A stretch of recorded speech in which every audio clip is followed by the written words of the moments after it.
Hello, Berkshire Hathaway Home Services sales executives, for our video message of the week. All right, recently I was shown a video from one of our own, Vince Lacey's team out in Omaha, and I have to tell you, one of the most powerful videos with the message all about how important it is to create good habits on a daily basis. I'm not going to say anything more because I'm going to tell you something. You're really going to enjoy this video. And I do have to say this, on a total coincidence, I had another one of our sales executives send me this video last night to say, Mark, you really have to watch this video. It is powerful. It is awesome. Well, I watched it and I said, oh my God, this is our video for today. So it was kismet. Anyways, enjoy this very, very powerful message and awesome video. See you next week. Bye-bye. You want to change the world? Start off by making your bed. If you make your bed every morning, you will have accomplished the first task of the day. It will give you a small sense of pride, and it will encourage you to do another task, and another, and another. And by the end of the day, that one task completed will have turned into many tasks completed. Making your bed will also reinforce the fact that the little things in life matter. If you can't do the little things right, you'll never be able to do the big things right. And if by chance you have a miserable day, you will come home to a bed that is made, that you made. And a made bed gives you encouragement that tomorrow will be better. To pass SEAL training, there are a series of long swims that must be completed. One is the night swim. Before the swim, the instructors joyfully brief the students on all the species of sharks that inhabit the waters off San Clemente. They assure you, however, that no student has ever been eaten by a shark, at least not that they can remember. But you are also taught that if a shark begins to circle your position, stand your ground. Do not swim away. Do not act afraid. And if the shark, hungry for a midnight snack, darts towards you, then summons up all your strength and punch him in the snout, and he will turn and swim away. There are a lot of sharks in the world.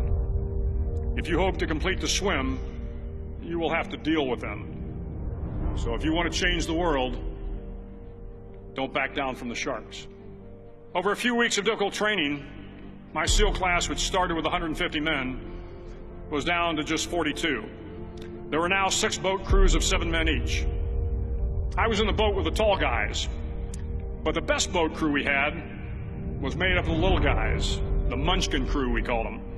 No one was over 5'5". The Munchkin boat crew had 1 American Indian, 1 African American, 1 Polish American, 1 Greek American, 1 Italian American, and 2 tough kids from the Midwest. They out-paddled, outran, and outswam all the other boat crews. The big men in the other boat crews would always make good-natured fun of the tiny little flippers the Munchkins put on their tiny little feet prior to every swim. But somehow these little guys from every corner of the nation and the world always had the last laugh, swimming faster than everyone and reaching the shore long before the rest of us. SEAL training was a great equalizer.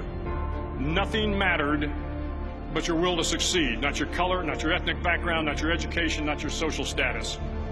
If you want to change the world, measure a person by the size of their heart, not by the size of their flippers. The 9th week of training is referred to as Hell Week.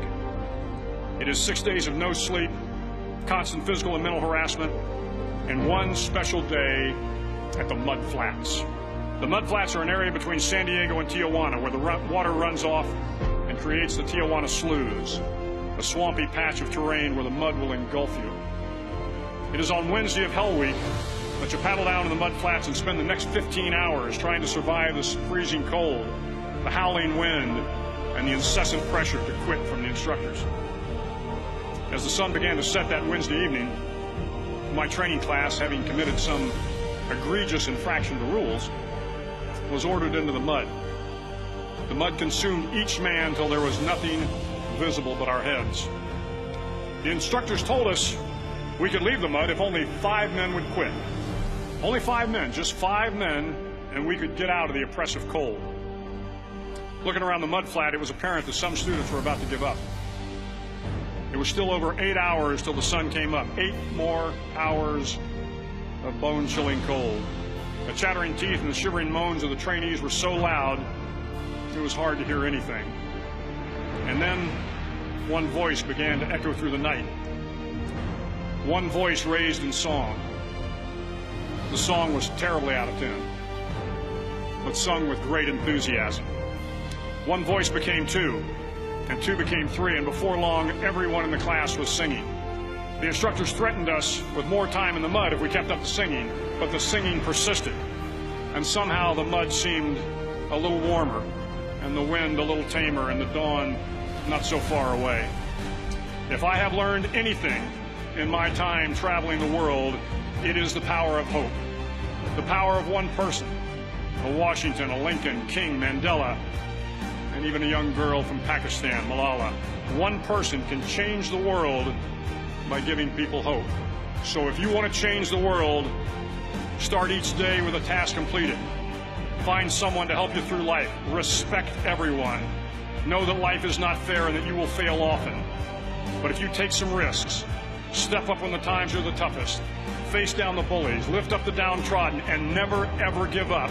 If you do these things, the next generation and the generations that follow will live in a world far better than the one we have today. And what started here will indeed have changed the world for the better.